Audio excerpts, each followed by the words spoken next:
Hello and welcome to Ham Nation, episode 571 for April 24th, 2024.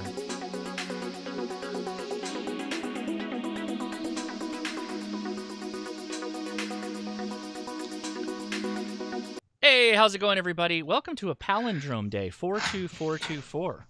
Welcome to Ham Nation. Happy to be with you today. Anyway, we got a fun show. We're going to talk about, a new Ham Fest, which everybody's always excited about. And a little bit more to the west, which I think people are going to be excited to talk about.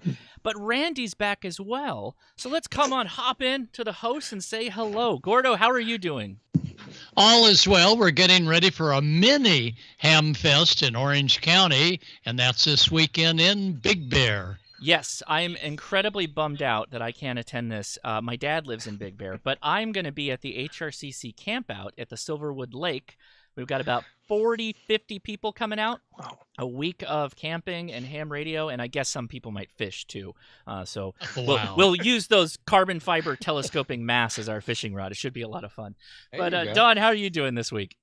I'm doing well. I'm getting ready for Dawn Fest this weekend. I've got 4 days of vacation, and I'm not really going anywhere, but I'm just going to sit here and hang out with my wife, and maybe we'll try to find something constructive to do. We've got a great solar update from Dr. T tonight, and I'm going to be, after about the halfway part of the show, I'm going to be splitting my attention because you see the Oklahoma City Thunder and the New Orleans Pelicans play Game 2 of the playoff series tonight.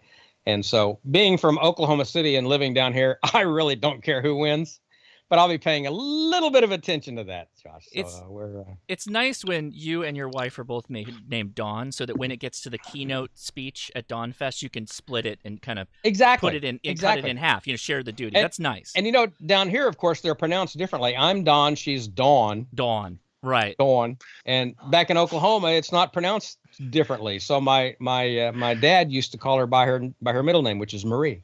Yeah, right on. So there you go, little Don trivia for you. Hang on tight, everybody, because Neil Rapp is with us as well, and Don will be talking to him about something fun and interesting. But so hang on. I will. Yeah, you will. You will. I didn't know if you knew that, but you'll be talking with Neil. Yeah, I think you know that guy. I think you should be all right. I love that guy. Yeah. Randy's also here in the Amanda seat. We got a comment in the chat.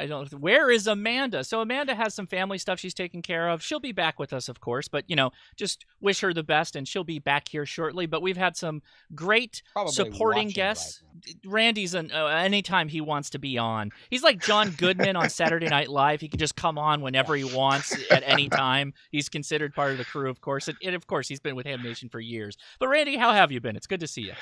Oh, we're doing pretty good. It's a nice sunny day here in Oregon, although we're supposed to get some rain here. We've had over 100 inches since September, and I'm so bummed out that I'm not going to be joining you and your crew this weekend, but I had to cancel out in the campground. But I've been busy on the air chasing DX, so we'll talk about that in a little bit. Very exciting. Coming off the heels of the International DX Convention, I can't wait to hear what Randy's going to talk about. Guys, this is a live show. You're watching us live, so if you have questions, make sure you put question in your chat comment or at Ham Radio Crash Course. Of course, make it about the show so we can add to it. But I have the honor of bringing in a couple of new faces that we haven't seen on the show. Welcome, Ryan and Keith. How are you guys doing? Doing great.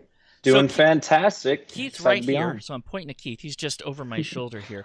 You guys are joining us from HamCon Zion, a new Ham Fest that you guys are doing this year and hopefully for many years to come. Why don't you give me a bit of a background? What's the idea? How did this all come out? And tell us a little bit about it to get things started. All right. Ryan, you want me to take it? You got it. Okay, so what happened with us at our local club here, we got asked last year by ARRL to host the Rocky Mountain Division convention this year. And of course, we jumped at the opportunity to do it.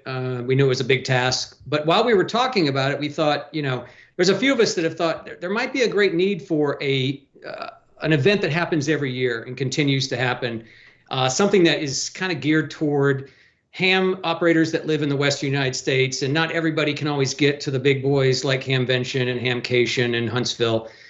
So, we might be able to offer something with our regional location that's sort of central to the West. And so we decided to try to put together a pretty ambitious, project. First year, you know how that can be with volunteer staff. It can get a little bumpy, but it's actually going really well, and we're really excited about it. So we're just really grateful for the opportunity to come on here and make more people aware of it. Wonderful. So tell us, I guess, a little bit about it. I've got the website as well. So, I mean, are you aiming to kind of have similar things like talks, and you're going to have a booth area? Are you going to do swaps? What's the idea? Yeah, all of it, actually. So what we're doing this year, our first year, of course, we, because of the funds, we're having us bootstrap this from the ground up. We're not working from any kind of treasury from years before. We ended up getting a really good deal given to us from a fantastic convention facility that we have here in St. George, Utah. So we're located about 90 minutes, 100 miles north of Las Vegas. We're right on I-15, easy access from Las Vegas, Salt Lake City, Phoenix, Southern California. It's a pretty easy drive, even from, Denver or Albuquerque, Boise. So we think we have a pretty good location for the draw to bring people in, and we're going to have a pretty good presentation lineup. So this convention center is kind of a world-class facility or a first-class facility. You can read more about it on our website and go to their link and check it out. We did have to take a date in July. It does get a little bit warm here. We'll just talk about that elephant in the room. There are a lot of people that asked us about it being a little bit hot here in July, but the good news is we're all indoors, and it's a very nice place to be. So we'll do a swap meet. We are doing an indoor swap meet this year.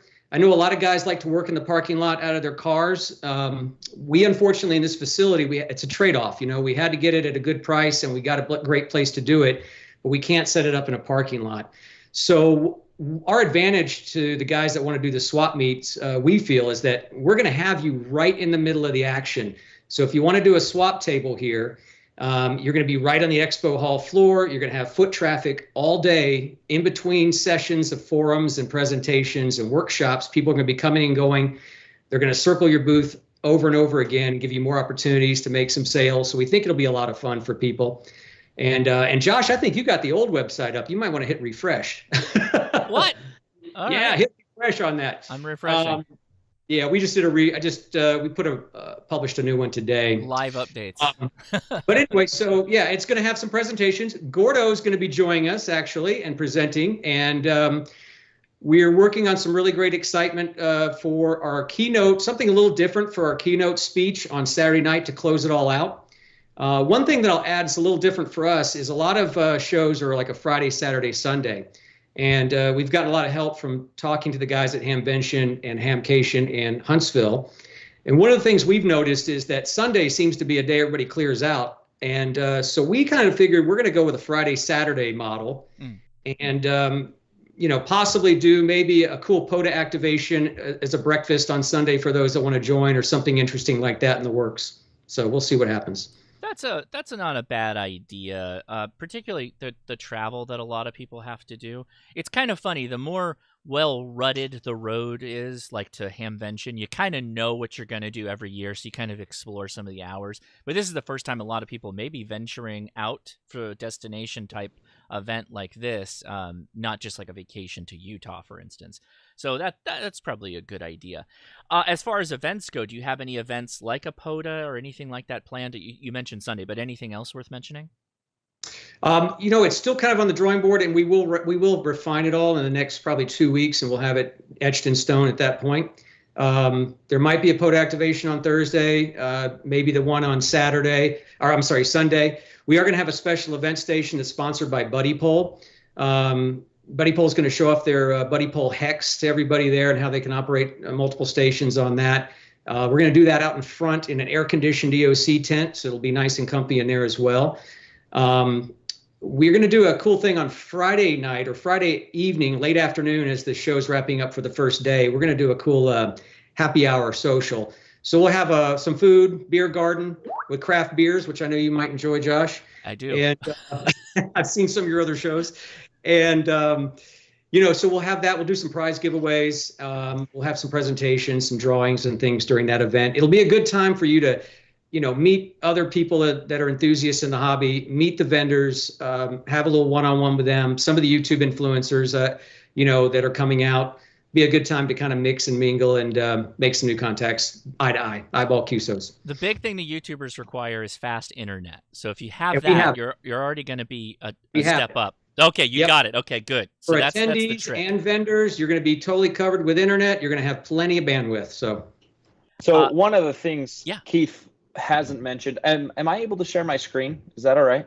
Yeah, go for it. Assuming it works, we can definitely throw that up. So while you bring that up, I will pull up a question we got. What about hotel deals? Are you guys looking at hotel deals of any kind? Yeah, you know, I'll tell you, it's interesting. These days, hotels are getting less and less open to working deals. So what we've been finding, we're still working on it, and we will have some stuff being announced very soon. There are several hotels that are within walking distance right there, except you know how it is in business. Those hotels don't necessarily need to do the deals. Right. And a lot of times, I think if you go to a site like Expedia, you're going to end up finding better deals probably even if you book early enough. So I would consider doing that, but give us about a week or two. We'll see what we can put together. We are going to be adding to our travel page on the website, and that'll be happening next week. So you'll start seeing hotel locations, RV parks, campgrounds. And speaking of RV parks, we do have a deal with one that is 1.5 miles away from us. We're going to work out a shuttle system for those that don't have a car they tow behind and they need a ride. So we'll have some back and forth shuttles all day. And that location, that RV park called Temple View RV Park, great accommodations, and they will, RV Radio Network is going to be doing their 2024 summer rally with us. And they're going to be based out of Temple View RV Park. And even if you're not a member of the RV Radio Network, they encourage anyone to come out, join them. Just, you don't have to join the club immediately, but just come out and hang out with them. And they're going to welcome all the RV people with open arms out there. Excellent. Ryan, you've got something for us on the screen share, why don't you? Oh, I know where you're going, Ryan. I know where I you're up to. do. You can tell. I'm at the POTA website. Yeah. POTA is my bread and butter. Although it's been a minute since I've been out, I don't like to claim that. It gets cold. It gets into like the 50s. Am I right? That's terrible. You can see here, this is Vegas, where my cursor is. It's wonderful, right? Okay. Right here is St. George. You can see I-15 comes right up through. St. George is right here. Yeah. Zion National Park is right here on the right side of the screen. And between that, we've got Hurricane. If any of you guys are Matt's Off-Road Recovery fans, right here is Sand Hollow State Park. That's where a lot of his videos take place. But this is all Washington County right here. Okay. Nice. In Washington County ourselves, we've got over 40 POTA parks. Most of them are not a very far drive. Okay. One thing Keith he didn't quite pass on. Right here is the Dixie Convention Center. Right off the exit of I-15, right here is the Dixie Convention Center, where we'll be at. Okay. From there, most of these parks are a 20-minute drive, if that. Oh, 20 to 30 minutes. This cluster right here, we've got some 4 and 5 FERS. There's multi-park activation opportunities. Oh, interesting. Okay. Yeah. And they're a blast. They're absolutely amazing to activate. But another thing you'll notice is we've got a park right here and right here. That is just across the Arizona state line. There's another state. So if you're going to fly in from Vegas, you drive up, okay, and you pass through on I-15. You can either stop here in, what's that called? Beaver Dam. There we go. Or you keep coming, St. George, stop at your hotel, come and visit one of the ones in Santa Clara. Snow Canyon State Park right here is a great one as well. We've got lots of options for parks on the air. Excellent. For me, that's a huge thing because I love playing radio. And that's one thing that I've missed out on in the past with Hamvention and Hamcation that we've been to. I totally didn't even think about bringing radios. And so, of course, the radio trip, right? Well, you buy a radio, then you go activate a POTA with the radio that you bought, right? That's the trick. The cool thing about having a couple of 5 FERS, that's amazing. So that could be worth it just for some people to do a little road trip, hit that 5 FER going in and coming out. That would be really nice for some folks. So that's amazing. Anything you guys want to mention before we wrap up here? And I made sure to share the links in the video description, so everybody make sure you check those out as well. One thing I just want to mention is a couple of our partner events, just to make sure that everybody knows. We do have, besides the RV Radio Network, and we have the ARRL Rocky Mountain Division Convention, we also are really honored this year to have ARRL's Club of the Year, which is the Young Ladies Radio League. So they are going to actually do their 85th anniversary convention with us, and they will have a whole line of events for their membership right alongside in the same building with us, and they'll be commingling and doing their own thing as well. So that's really cool for us to be able to have those ladies come out and, bring a little bit of the female vibe. We've got some great presenters. We've got Icom doing a presentation on 905. John Kruk from Yesu is going to do something. I'm not sure what yet. We've got AI and ham radio, Arduino workshop, hands-on, WinLink hands-on, APRS and APRS Worldwide Net, POTA, SOTA, Ecom, all kinds of great stuff. So check it out. We've got Rudy Weideman in the chat. He is the antenna whisperer, according to his YouTube handle. He's actually going to be doing a presentation and a workshop for us on antenna stuff. So that'll be exciting. It's right downtown. It's real close to food, which is super nice as well. If you're not wanting to stay and eat the food trucks or whatever we've got, you can go and do your thing there. But there's a lot of stuff we can do. And it's a lot of fun. Check out our website, hamconzayat.com.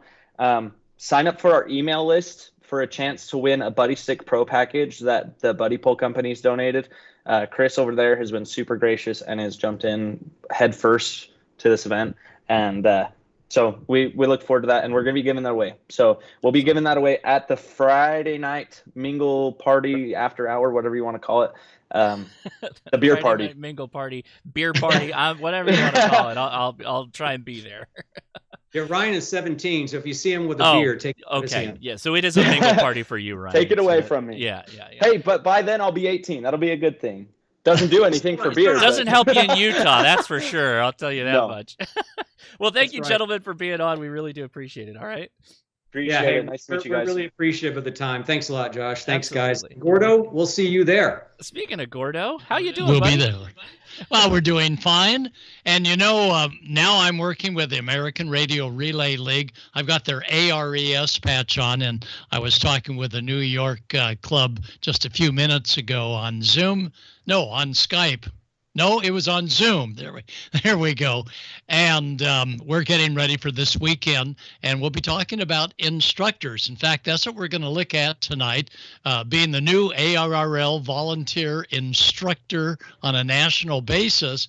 We need more Elmers teaching classes at the club level. So let's go ahead and take a look and see what it takes to pull off a pretty easy class for those wanting to get their ticket.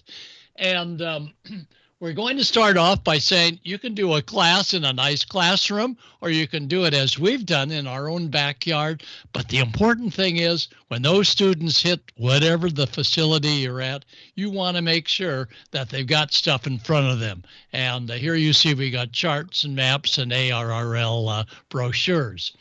You can get twice as many folks into a classroom if you turn the tables on end facing you up there at the demo tables. So give that a try next time you're doing a class. And while it looks like they're pretty well squished together, they are.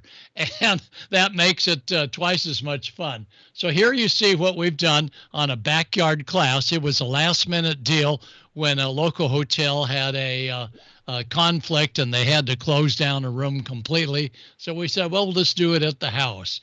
And with some pop-ups, it worked out just great. But notice the tables are endwise. Now, we always recommend have stuff.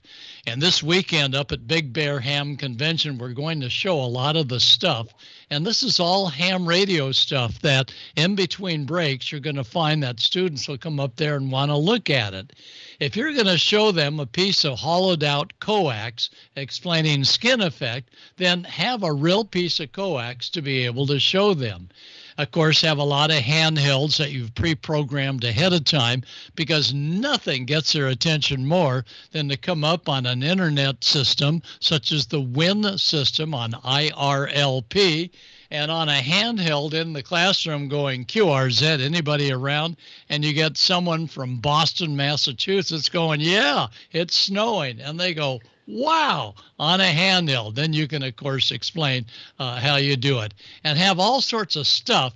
And you encourage folks to go ahead and take a look. When you talk about coils, show them coils. Show them toroidal inductors. I like the magnet down an aluminum or a copper tube to show Lenz's law, and that's where the magnet will just ever so slowly march down the tube, and that's the effect of what a coil can do. High pass, low pass filters. This one is low pass. It's got the coils with the capacitor to ground, so you can actually show them what it is. And of course, we like to talk about tubes, and I usually have a tube where I've got the filament going, no high voltage, and I tell them, don't touch the top of the tube. And there on the left-hand side, you'll see a coil that really explains what a coil is all about. And of course, live radios, mobile radios, digital radios. If you're going to be teaching a class, rather than just talking about it, let them listen to it. If you're going to talk about the Yaesu Fusion, the Icom D-Star, DMR radios, let them actually listen to the sound and see what it's all about and the connectivity that you can do all over the country with just a small handheld. And you've got to have helpers, and helpers are there during the break to help program. If students come with a handheld, their handheld, and show them how to get it programmed by hand, because in an emergency, you may be asked to go to a strange frequency that you've not memorized ahead of time, and now you can go ahead and drop it in. And of course, for digital, indeed, we want to embrace those students, especially the kids that are into computers and like Ryan and all the other folks are, and show them that many of these radios have a port just waiting for them.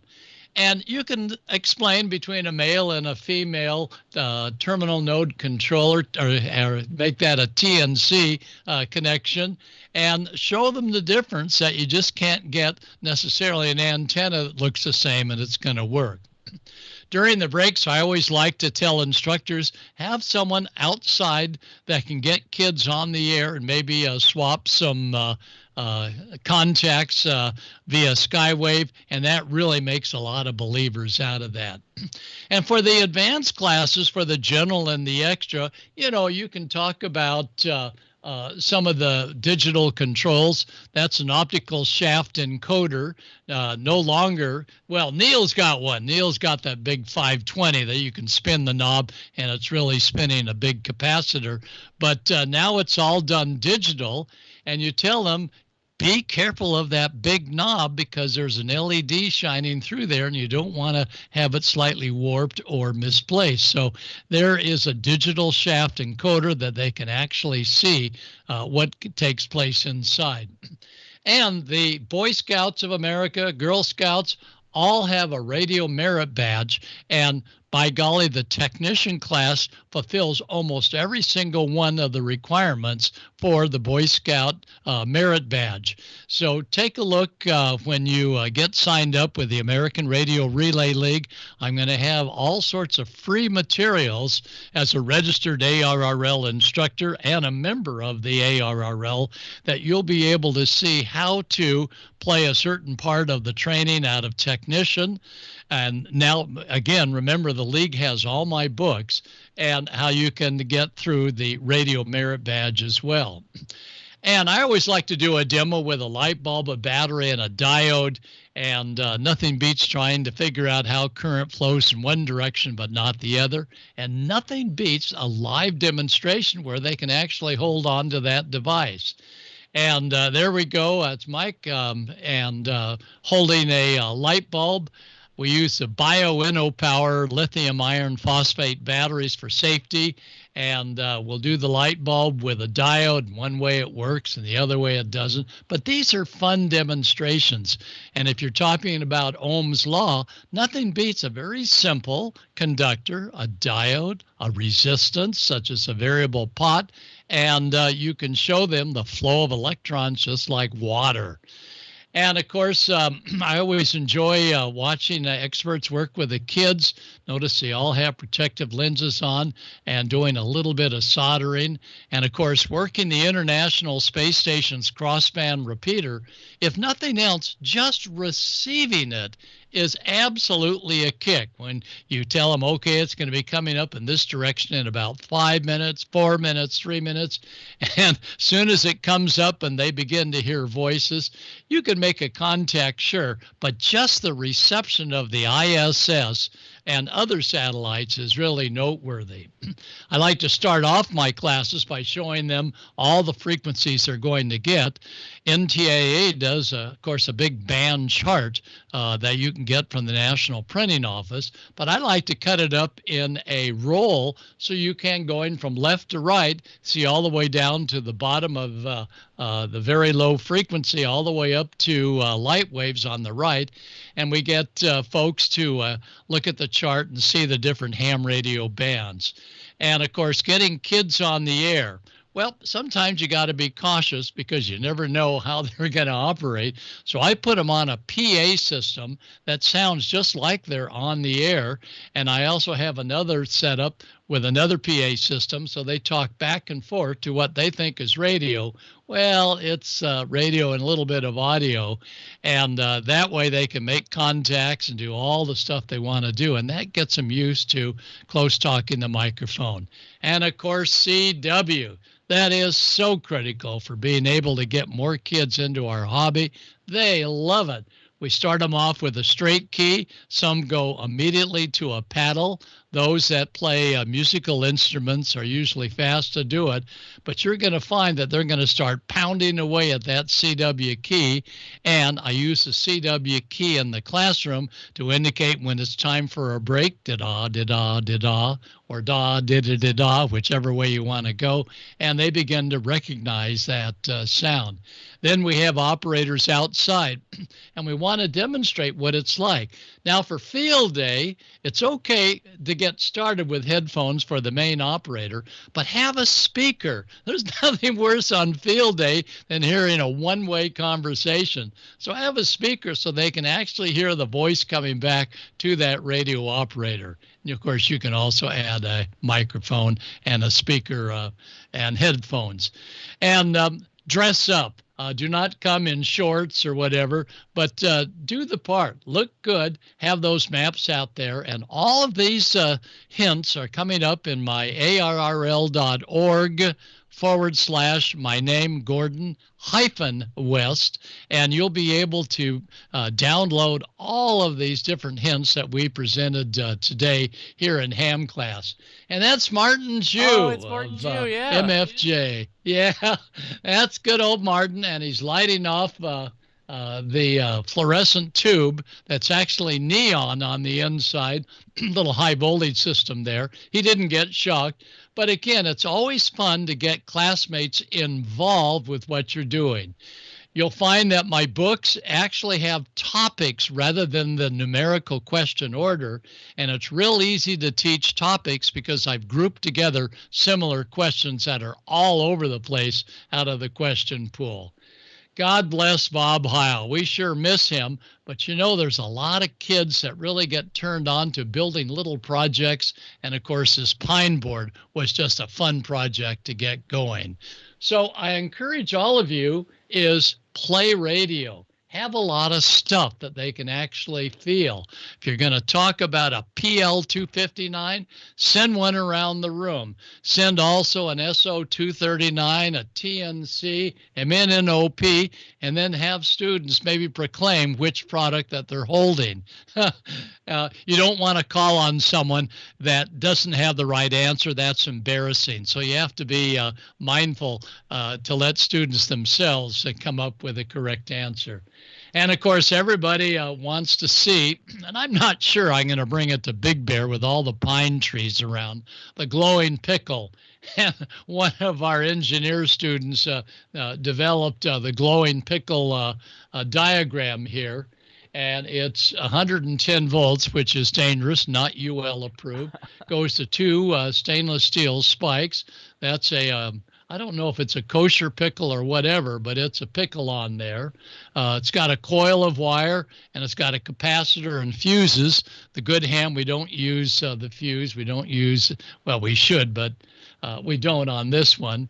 And it points out that you can only have good conductivity beyond air at a normal voltage. We like to do a high voltage spark gap, but this will be sort of a low voltage, 110 volt. And there's Dave Bell. And as you can tell, he got a big kick out of that. And again, we recommend be very, very cautious because it's something that is not recommended except for those that really have control.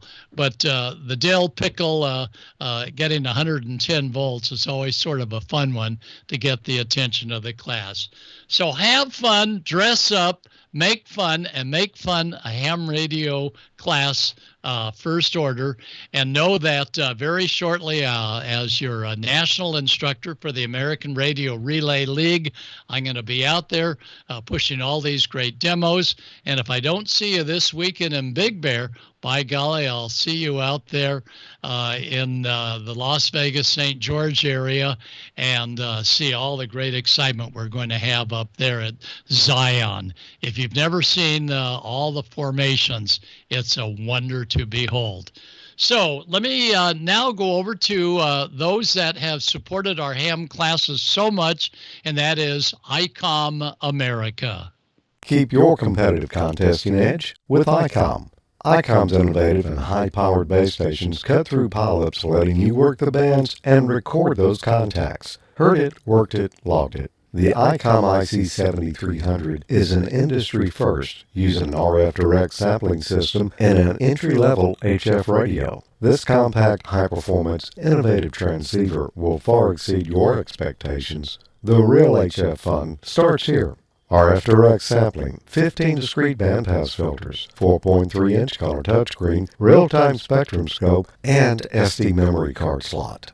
The Icom IC7610 is the STR every ham wants. Faint signals are no longer a challenge for contesters or DXers. The high-performance RMDR can pick out the faintest of signals, even in the presence of stronger adjacent signals. This direct sampling software-defined radio has changed the world's definition of an SDR transceiver. RF direct sampling, 110 dB RMDR, independent dual receivers, and dual digicell.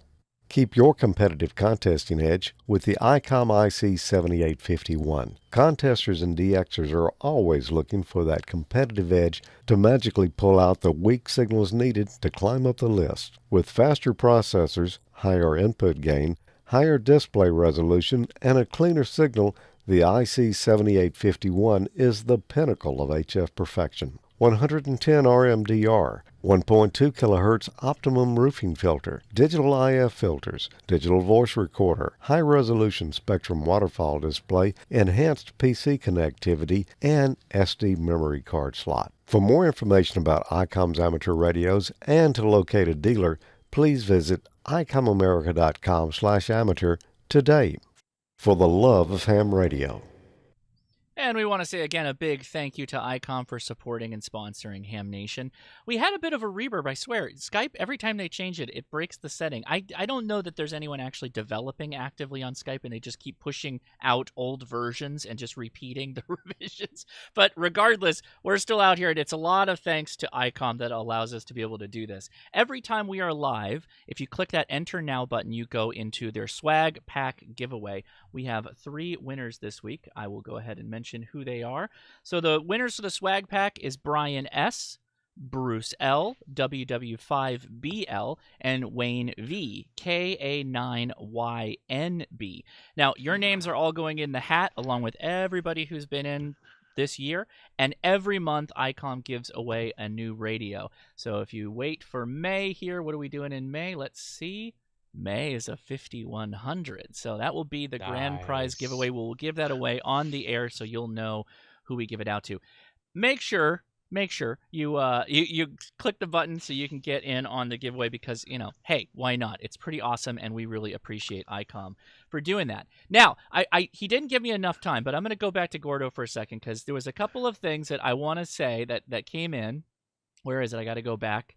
Let's see. Gordo is a living legend.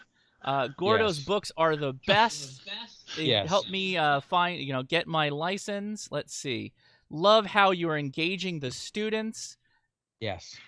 Gosh, it just keeps going on and on. Oh my gosh, so important learning how to engage learners. I was a teacher, and this is so important. Gordo has a blue tie, very dapper. He is always very dapper in his classes. Gordo, I had a question for you, and I wasn't able to give it to you. I'll give it to you now. How long do these classes run, and then does it go straight into a testing session? What's your goals? Well, if we have pre-study, which is free of charge on my arrl.org Gordon-West site, the pre-study gets the students working the book ahead of time.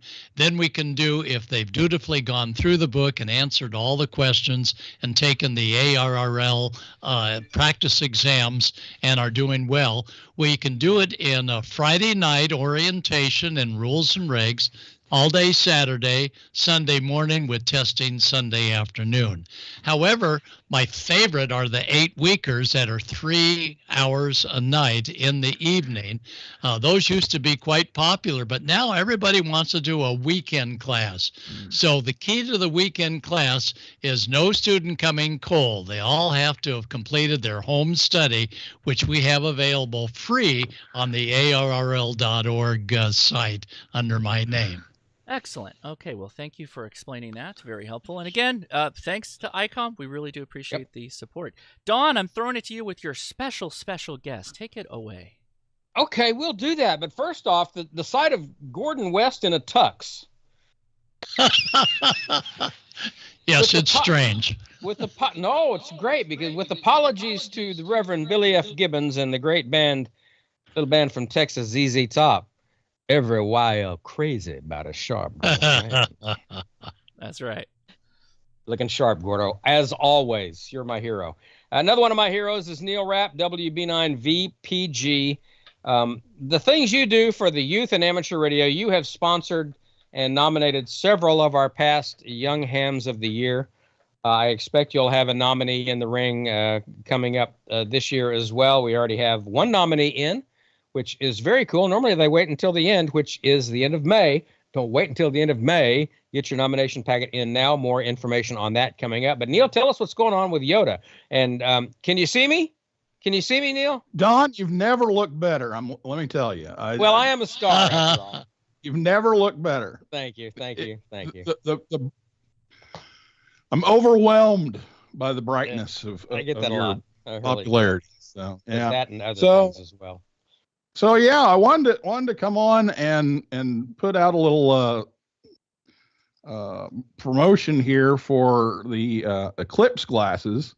Yeah. A lot of us got to see Totality. I got to actually N4JN, a friend of mine, Scott, from Huntsville, said, "Hey, where are you going to see the Eclipse?" And I'm like, "Well, I was going to take off after class and drive about an hour west and see where I land up. That'll put me in Totality." And he's like, "Okay, I'll meet you there tomorrow." So, so I got there. You go.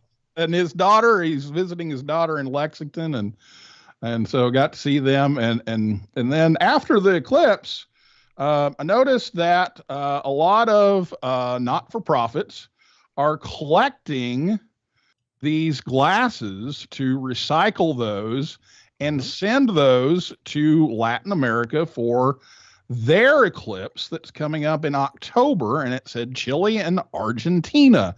And immediately I thought, wait a second, we have campers coming to Yoda Camp this summer from Argentina. So, Josh, if you want to hit the photos there, we're gonna do the same thing, but what we're gonna do is we're just gonna collect a 100 or two and send them in the suitcases of our campers that are coming from Argentina. So we're not looking for donations of cases of these things, but what we're going to do is we're just going to collect in person. Don't send them to me.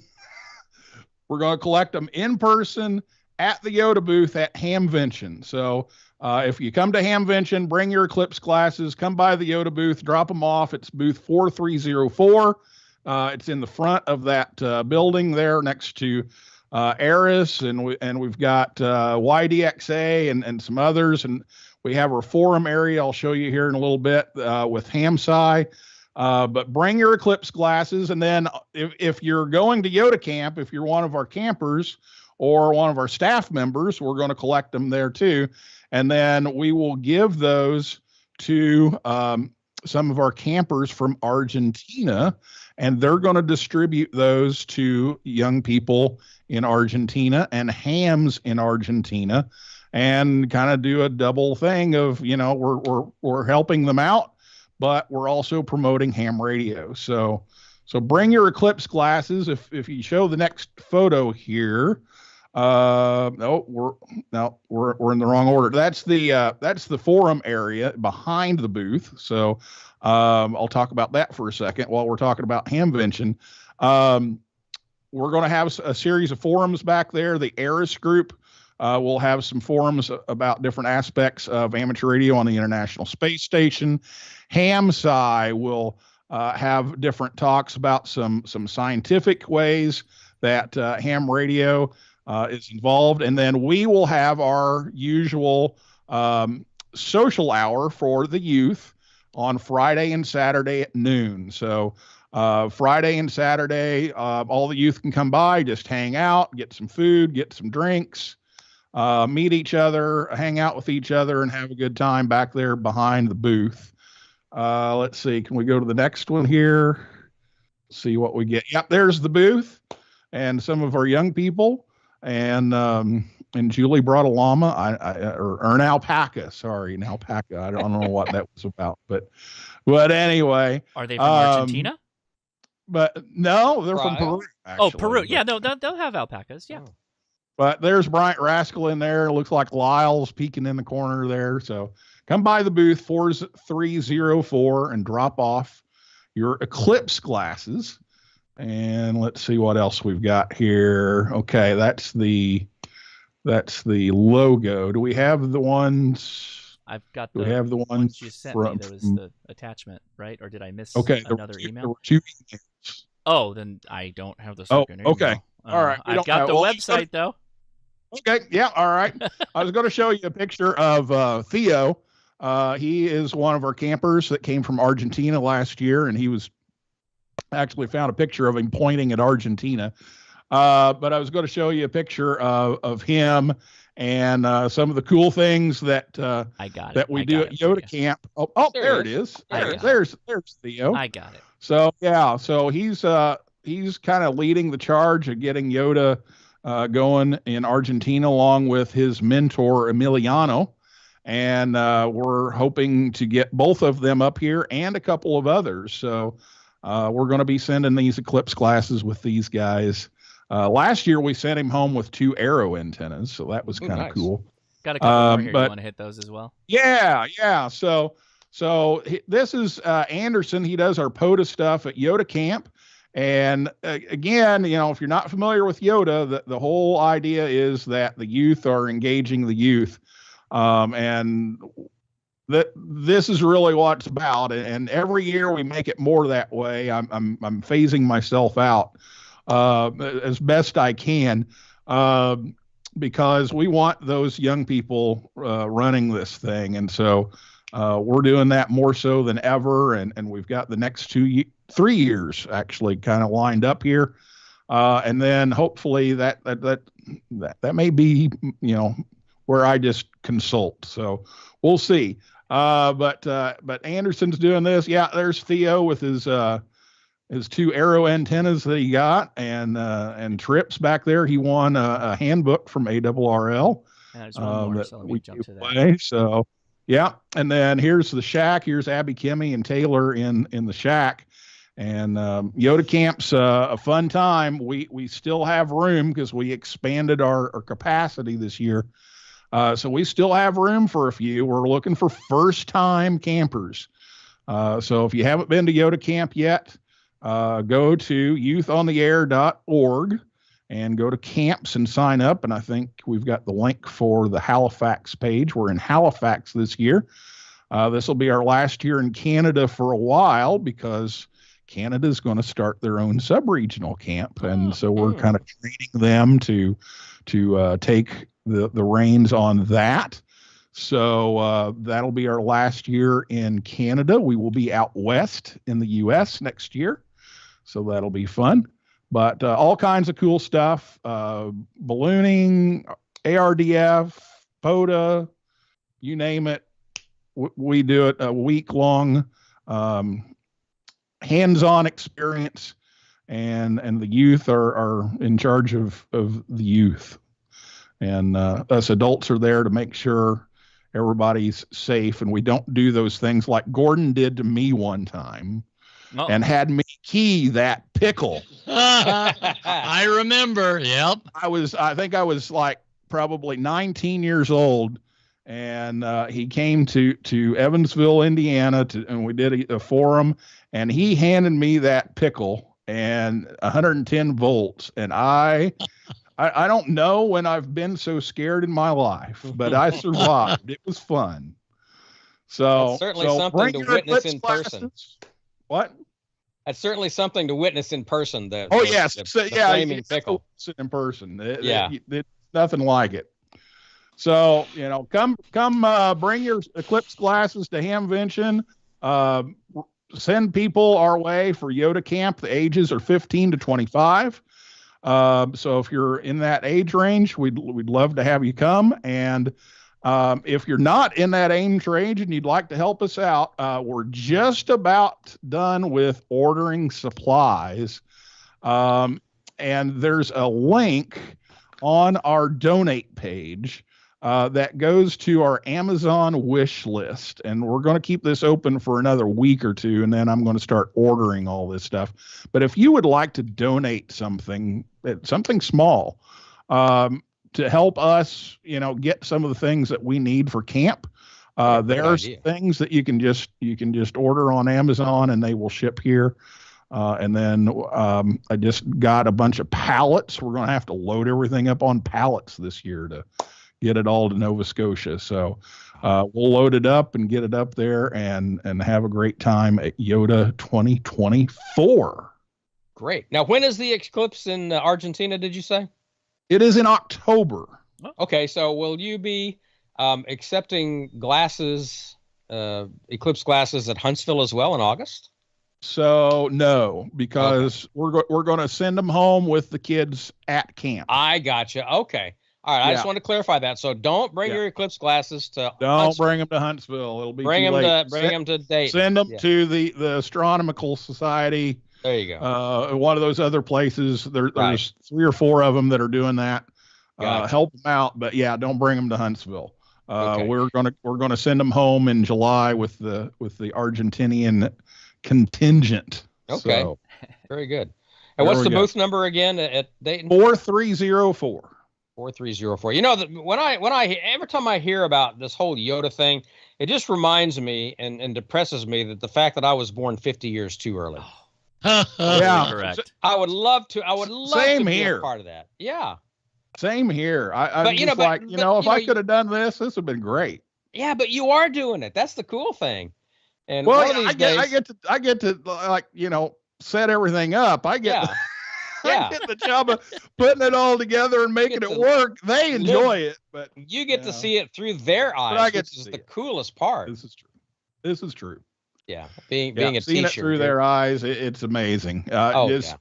Just incredible. The response that we've seen, and it's just growing, and when you see the smiles on these kids' faces, right, after making an ARIS contact, after I don't want to give too much away, but we've got a POTA activity this year that's there you go. I'm just dying to talk about it. It's going to be one like no other. And as Gordon can attest, when you see that light bulb come on, when somebody gets it, really gets it, it's like, man, it's such a thrill. Yeah, it really yeah. is. So they're gonna have a great time this summer. We've got some cool stuff planned, and just can't wait for it all to happen and see it go. Yeah. So when is Nova Scotia? Nova Scotia is July 7th through the 12th. Okay, very good. And they So can get more info at the VE1 Yoda. Yeah. And yes, what's info the website? on the website. What's the website? Youthontheair.org. Youthontheair.org. That's awesome. I'm so proud to be your friend and know you and your lovely wife and I just love you to death, Neil, and the work that you do, and you being a teacher and all the work that you did with the school club roundup previously to this when you were teaching high school, and now you're a college professor and everything else, and you've never looked cooler with the Eclipse glasses. No. No, it's a good look. And you've never looked better, Don. I'm well, no, I of that I have no doubt, because I'm wearing the Ham Nation chapeau. So, all right, great, Neil. Anything else we need to know before we move over to Randall? That is it. Go talk to Randy. Okay, Randy's got very cool good stuff. Thank you, Neil Rapp, WB9 VPG. Youth on the Air. And now let's go over to Randy and see what's going on his side of the world. Well, hi there.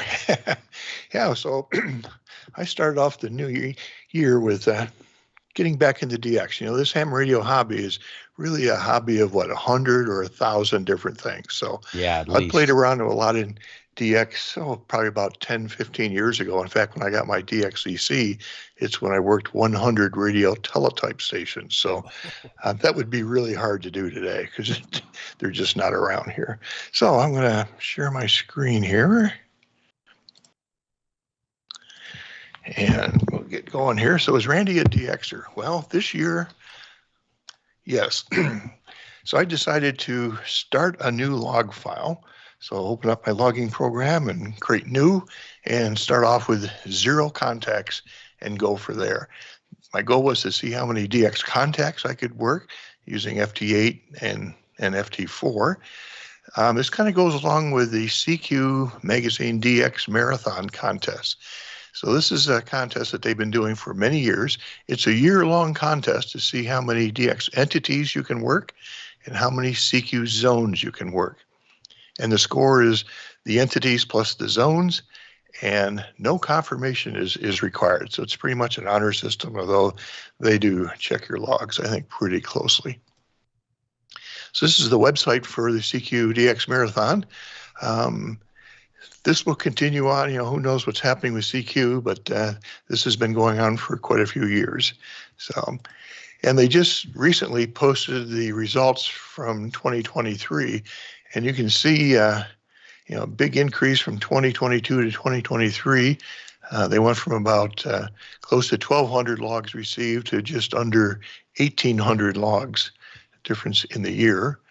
Total QSOs by year, they've gone from about, say, 210,000 total QSOs up to about, 325,000. So some pretty good activity. This is probably no surprise. The digital has taken off and the CW and the phone have petered out quite a bit. Although since 2021, they've both kind of dropped, although there's been lots more QSOs going on.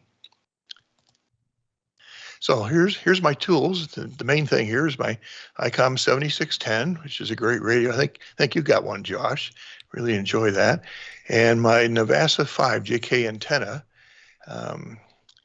Now this looks like a big antenna. It's got a lot of aluminum up there, but it's only 2 elements for each band. So it's not a long boomer, with 5 elements on 20 to go chasing around the world. But this does 20, 17, 15, 12, 10, and 6 meters with 2 elements on each band. So that and the rotor have been having a pretty good workout here since the beginning of the year. I use this common WSJT-X software. I haven't gone down the path of any of the derivatives, but this works well for me. I used Scott's N3 FJP's AC log as my main logging program. So every time I log in WJST, it pushes it into this log here. And this I consider my master log, even though several pieces of software keeping my log here. So, and if I look at it now, I'm up to 1328. So this was about a week ago. The other app I like to have running is free software called Grid Tracker. This also integrates in with WSJT, and this is kind of fun to see where your signal is going. And this program does a whole bunch of stuff, but I use it mainly for the mapping and also for alerting. So the red paths are the stations that I am working. The yellow paths are the stations that my receiver is hearing, and the blue paths are the receivers at remote sites that are feeding back to PSK reporters showing where my signal is being heard. So probably here I had my antenna pointed towards the northeast, and you can see I'm getting into the East Coast quite a bit, a lot into Western Europe, and a few guys down in South America. So the antenna doesn't have a real narrow pattern, but rotating two elements does make a difference. This software, JT Alert, has been the lifesaver for this, because I can have this set up to alert me on things. So it'll alert me when somebody calls me. That's what the red stations are. I have it so it alerts me on a POTA station. It goes bong, and while I'm waiting for another DX, I can knock out a few POTAs. And it also keeps track of all the entities that I've worked and have not worked, and it will highlight those. Just want to back up and make a comment about that. So this here is tied into WSJTX as well. So this is what I am hearing. All those little boxes up there are tracking what's scrolling by in WJST, and every 15 seconds that'll clear out and then load up again. What did I do? Go backwards here. Okay, time helpers. I've started using JT Sync to set my PC clock. It's a manual thing. When I fire up the computer, I always check that. But what I like about it is that this also integrates in with WSJT, and in its window, it shows me the stations that their clock is out there by 1.3 seconds and 1.5 seconds. And it will also allow me to right-click on one of those stations and sync my clock to their clock. So if it's a rare DX and he's like 2 seconds out, and people are having trouble decoding him or whatever, I can sync to him, make the contact, and then go back to standard. Also, up in the WSJT list of stations, it'll highlight the call in red there. That's out by 1.5 seconds. So I find that a real handy piece of software running on the side. Another one I've used a couple times is Time Fudge. And this allows you to push your PC's clock forward or backwards by the amount there. There it's set for 1 second. But I really like JT Sync, and it's free. Intelligence. You start going down this path. The first, you can knock off the first 50 pretty quickly. And you get to 100, and it starts slowing down. So I subscribe to the ARL Weekly DX News. I also have the subscriptions, a paid subscription for Bernie's W3UR, his daily DX report and his weekly DX report. And I go through these things and check it against my log. Look for this, the new DX that's coming online with the DXpedition, and I start filling in other things here to help me be alerted when they're on the air. So in hunting, now that I have an idea who's going to appear when and from where, I can go into the watch list in AC log, and here I've entered in a whole bunch here that I'm waiting for. So this is watching the DX cluster. Yes. So when somebody posts a DX cluster, I will get a notification up on my computer screen. JT Alert can also give me alerts, and the one I use here the most is the wanted DXCC by any band. So on the left window here is all the countries that I've worked, and over here is all the ones that I have yet to work. Well, I'm not going to get through 140 here anymore, but when one of these countries on the right is heard, because this is listening to WJST, so it's coming through on my radio. If I'm not sitting here at the radio, it speaks out DX to me, and then I come over here and figure out where they are, get the beam pointed, find a clear frequency or a spot, and go after them. Grid Tracker will also do alerts. What's kind of nice about this is that when the alert happens, it'll stay on the screen. The alerts on JT alert will disappear on the next 15-second FT8 cycle. So if I don't get to the computer fast enough, I'm not quite sure unless I scroll back and find them. But down here at the bottom, you see I can enter in 8Q7PR. I was looking for him. So if my radio hears him, it'll pop that up and the chase is on.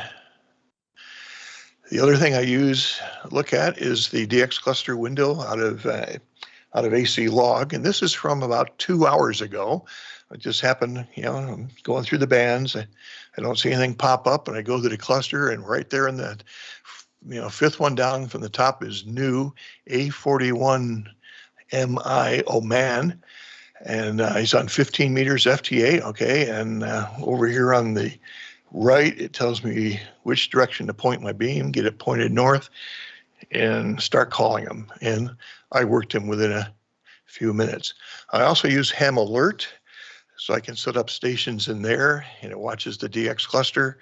And if somebody comes on, I'll get an alert on my phone, and it also pushes it to my Apple Watch. And sometimes I had to shut this off at night because it'll just keep me up all night long and keeps binging and vibrating and stuff. So when a popular DX expedition is out there, it gets real active. The DX Marathon site has this spreadsheet you can fill out. I believe this is what I'll be sending in for my log. So it's got all the entities listed, and you put in the day and the time and the band and the call sign. So how am I doing? Well, so far, until 2 hours ago, I had worked 200 entities. Oh, wow. And 39 out of the 40 CQ zones. So this is the awards listing in AC log. So you can see I worked 50 states and was able to use the state alert in JT Alert. Say I want Delaware, I want North Dakota or something like that. And it's also pulling from QRZ. And next thing you know, bing, there's a guy from Delaware on, and hop on him. I've worked all 6 continents, 39 out of the 40 zones. I've worked a lot of POTA. And of course, now this will say 201 from the QSO here just about 2 hours ago. AC log will also generate this map, which is kind of neat. You can see, there's a lot of places you can work over in Europe. I'm here where that star is on the Oregon coast, so I get pretty good shot out to the Pacific Ocean and all the islands and stuff. Australia, Greenland at the north, and Antarctica there on the south. And that zone 34, it's northeastern Africa. So there's Egypt, and I don't know if that's Sudan or what that's next to there, but not a lot of hams there. I have heard one station from Egypt on, but it disappeared. There's a lot of duplicates here, but you can see 20 meters is basically the money band. 15 and 10 have been very popular. There's been times that a DX station will show up on like 12 meters. Maybe he doesn't want to be inundated by the world, so he'll go over to a work band. So, during the day, I keep cycling through the different bands here to see what's going on.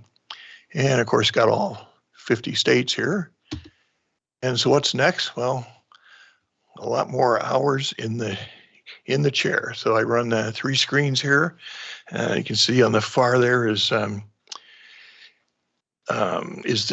mapping, DX Alert, WSJT with the waterfall. Always watching that, looking for, I hope to be a clear spot I can transmit on.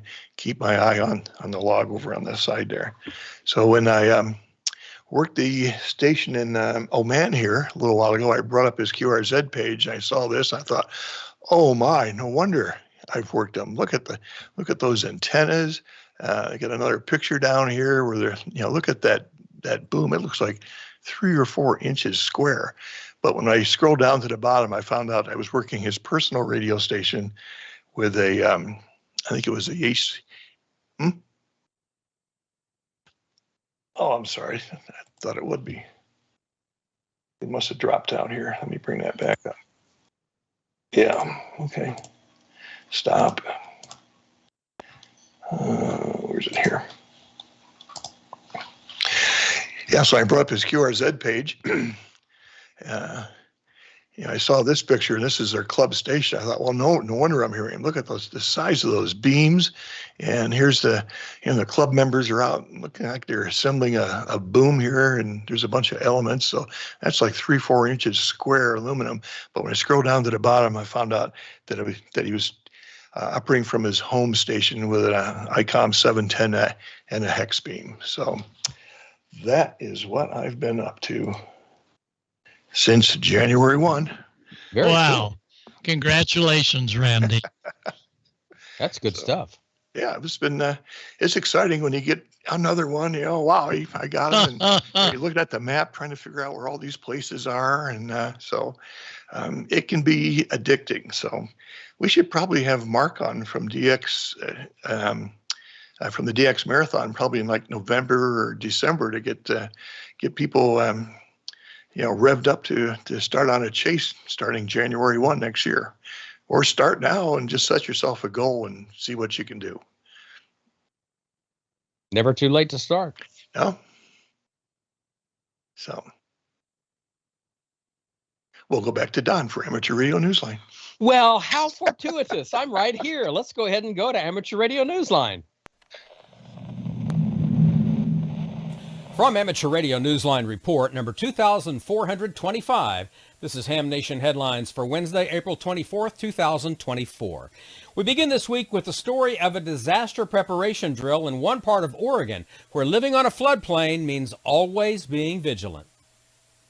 The disaster scenario was a simulated emergency test, or SET, in Crook County, Oregon, but the response was very real on Saturday, April 13th, as radio amateurs and others responded from Crook County Emergency Management, the Sheriff's Search and Rescue Team, and the county's Auxiliary Communication Team. The amateur radio station at the area hospital was activated, and communications went out over the Grizzly Mountain repeater and on 2-meter simplex. In this simulated scene across the region's floodplain, the reservoirs had reached capacity after abundant winter snowfall. A nearby river below a major dam threatened to rise and cause flooding. Residential areas faced further dangers as a major creek began to swell. The drill's organizer, Jim Burge, KB7 SHT, told Newsline that 26 hams were mobilized and 4 others checked in from their home QTH. The drill also became a training exercise for newcomers who were paired with more experienced hams and took an active part in learning how to call the net. Jim told Newsline that hams were involved in all 38 missions conducted last year, using both simplex frequencies and area repeaters.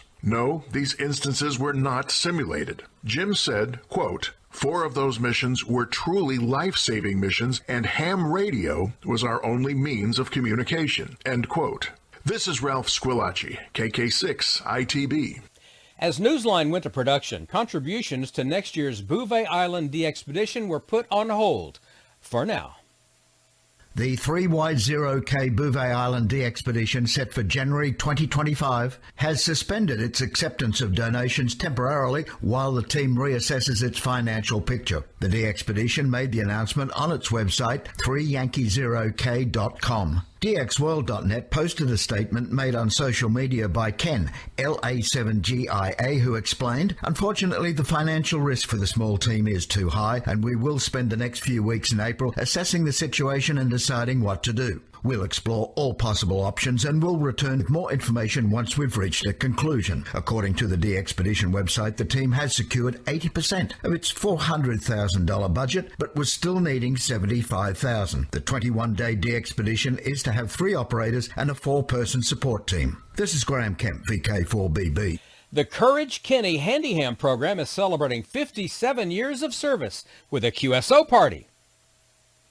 Congratulations to the Courage Kenny Handyham program, which is marking 57 years of providing service, training, and experience to disabled amateur radio operators. In celebration of the program's longevity and success, the Handyham Radio Club is holding a 48-hour QSO party, and all currently licensed program members are encouraged to get on the air. The action starts at 1900 UTC on Friday the 26th of April and continues through 1900 UTC on Sunday the 28th of April. Operators will be on all amateur bands using all modes including digital and VoIP to spotlight the Minnesota-based program and the club. Operators will be calling CQ Handyham 57. Logs are required and due no later than June 1st. Contacts can request an anniversary QSL card by QSLing directly to the program. See details at handyham.org.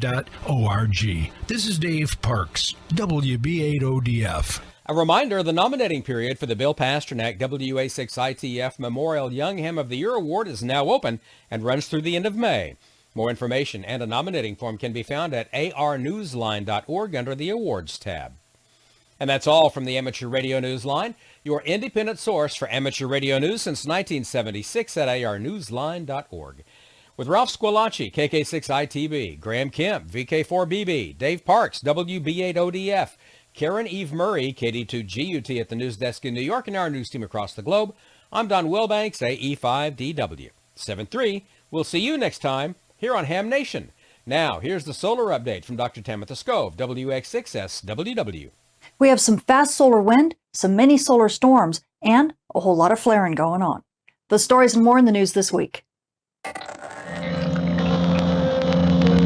Our sun is letting us know what solar maximum is all about. As we take a look at our Earth-facing disk, look at all the active regions in Earth view. There are no less than 18 active regions on the Earth-facing disk, and that means a lot of solar flares. In fact, the ones that have been leading the fray have been this kind of cluster of solar active regions right here. These have been giving us mainly R1 to near R2 level radio blackouts, but along with region 3636, 3639, 3646, and now region 3654 jumping into the fray, we have been getting not only a lot of solar flares, but also little mini solar storms being launched. Luckily, most of the solar flares have been short-lived and impulsive. They're not the big, long-duration flares, so they're more of a nuisance, but they sure are causing a lot of noise on the bands. Now, on top of that, you can see we have this big coronal hole. This is going to be rotating into the Earth strike zone here over the next couple days, and it's going to be sending us some fast solar wind.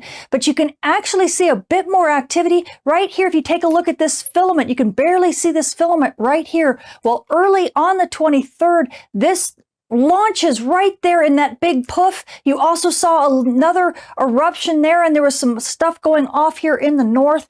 This launched as kind of a cluster of solar storms. Though this region, it looks like some of the stuff is actually going to go south of Earth, but we might have a slightly Earth-directed component. It's kind of hard to tell from the coronagraphs because there really wasn't that much of a halo. But we are going to be expecting an enhancement with the fast solar wind. We're going to be getting this from this set of coronal holes here over the next couple days. So aurora photographers, if you're at high latitudes, you can expect to start seeing a show around the 26th, and it could last possibly through the 28th. And now taking a look at the sun's far side, we can no longer use stereo A imagery to look at the sun's far side because stereo A is looking at the same side of the sun as we are. So we have to simulate the far side by looking at HMI and AIA imagery of about 2 weeks ago to get an idea of what active regions might be lurking on the sun's far side. And as you can see, region 3628 and 3633, these were the regions that gave us a little bit of activity the last time they were in Earth view, and they look like they might be surviving their far side passage. In fact, as we take a look at our JSOC HMI helioseismology far-sighted monitor, look at all of the dark regions. These are all the regions that are actually rotated into Earth view right now. They're on the front side. But as this yellow patch, which is the sun's far side, rotates further around, you can see things are pretty calm in actuality. It looks like region 3630, 3628, and then you'll see region 3633 also looking like it's surviving their far side passage.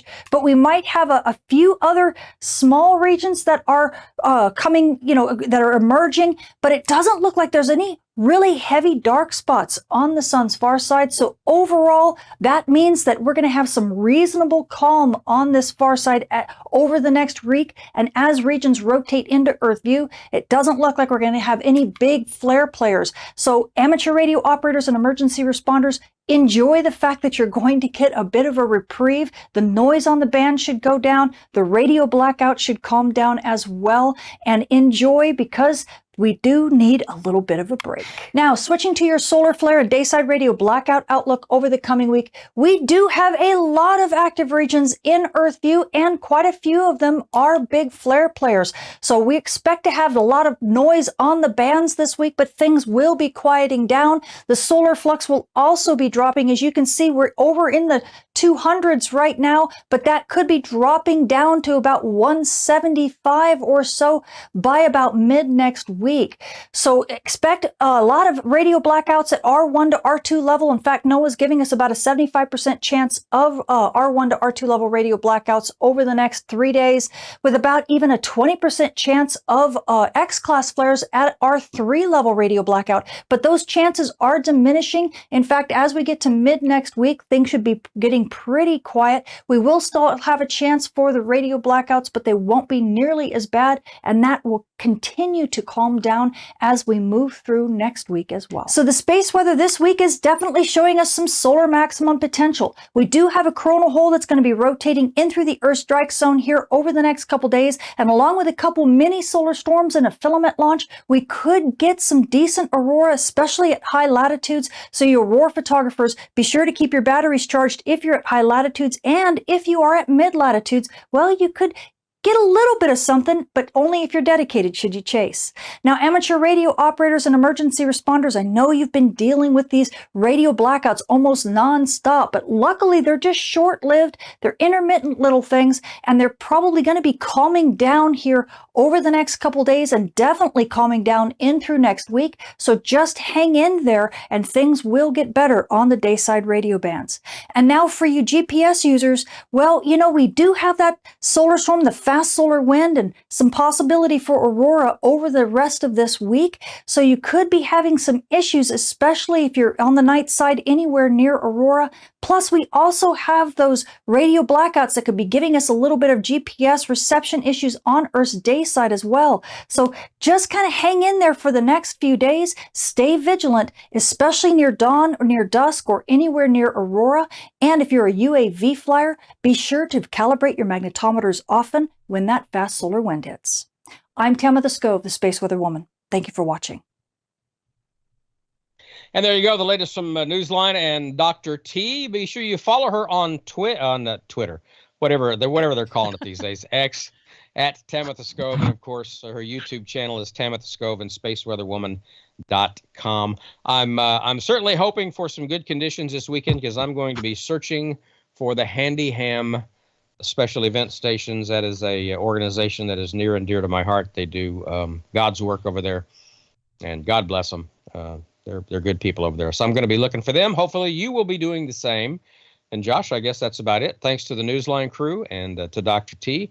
And as I'm sitting here watching the New Orleans Pelicans get their beaks handed to them by the Oklahoma City Thunder, 42-27, with 9:17 left in the second, I'm going to dry my tears and listen to you wrap the show up, Josh. Well, thank you, Don. I appreciate that. And the update from Tamitha Skov is always welcomed. We really much appreciate it. She's the best. Yeah. She really is. Real quick, we want to mention the nets. Kevin KC7 FPF will be on 40 meters at 7.192. K7 UDI is on 20 meters at 14.268. However, he could still be on 78 meters, so tune around on there to find him as well. And of course, D-Star 14 Charlie after the show, so make sure you check that out. Gentlemen, another fantastic show. Thank you for taking the time. Starting with Gordo, and let's go around the room. Anybody have anything they want to mention? No, thank you, Josh, for having us aboard. Yeah. Randy, anything? Well, no matter what, Tamitha says, get on the radio and listen. You never know when it's going to open up, and, just be on and be radioactive. You may grab another one. That's right. That's right.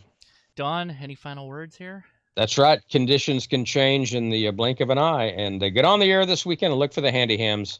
it'll be a great thing. That's all I've got, Josh. All right. Well, I will be on the air with a number of hams. I just picked up a triplexer for my buddy Heck, so we'll at least have 3 operators on the high bands, and we'll have something else for the low bands as well. But yeah, look for us. We'll be operating from a POTA location all weekend long, having fun there. So keep an eye out, or an ear out, if you will. And thanks again, everybody, for watching 73. Good night, everyone. See ya. And thanks to Neil, as always. Neil Rapp, thank you. Keith and Ryan, thanks you for being on. Appreciate you guys. Thank you. Thanks for getting me